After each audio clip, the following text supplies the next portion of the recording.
So let's talk about it right now as we're joined by Alfonso Aguilar, formerly with the Office of U.S. Citizenship, where he was the chief, and joining us right now from D.C. to talk about this day, which I said earlier surprised us, because we're all getting set to talk about the speech tonight, but then the trip to Mexico. What do you make of this for Donald Trump? Does he have more to win or more to gain or more to lose by going to Mexico? Well, hi, Connell. I think we were all taken by surprise, and I think it's pretty impressive. I think it's a nimble move, a smart move from Mr. Trump. He was invited by President Pena Nieto. He actually accepts the invitation. I doubt that President Pena Nieto expected any of the two candidates to accept his offer. And he's going to Mexico directly to talk to him. It shows respect for the Mexican people, for the Mexican government. And I think it shows that he's a player in the international arena.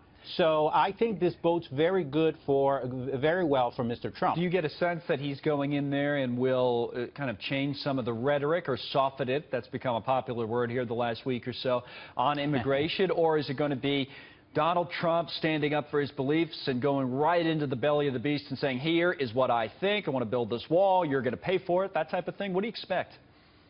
Well, I expect him to be consistent with what he has said. I think the softening or the adjustment is going to be on what to do with the undocumented. But he still believes in building the wall. He believes in stepping up domestic enforcement by removing those who have criminal records. But in terms of those who, as he calls, are good people, from the very beginning, he said that he wanted those people to leave but then return quickly back to the United States. Perhaps he's open to letting them do it within the United States. That would be an adjustment from his initial proposal. Well, he says that he is puts himself forward as almost a negotiator-in-chief, that's his chief skill as a businessman. He's always made that case. I mean, Art of the Deal was his book. I mean, that's all about negotiation. So is that part of what we're seeing today, a Donald Trump who's negotiating, even though he's not yet president, and saying, here's what I said, but, you tell me what you've got to give on your side, and maybe I can give a little bit on my side. I mean, will we see some of that? And, Connell, I think that's one of the most interesting points about this, not only with the Mexican government, but also with Congress.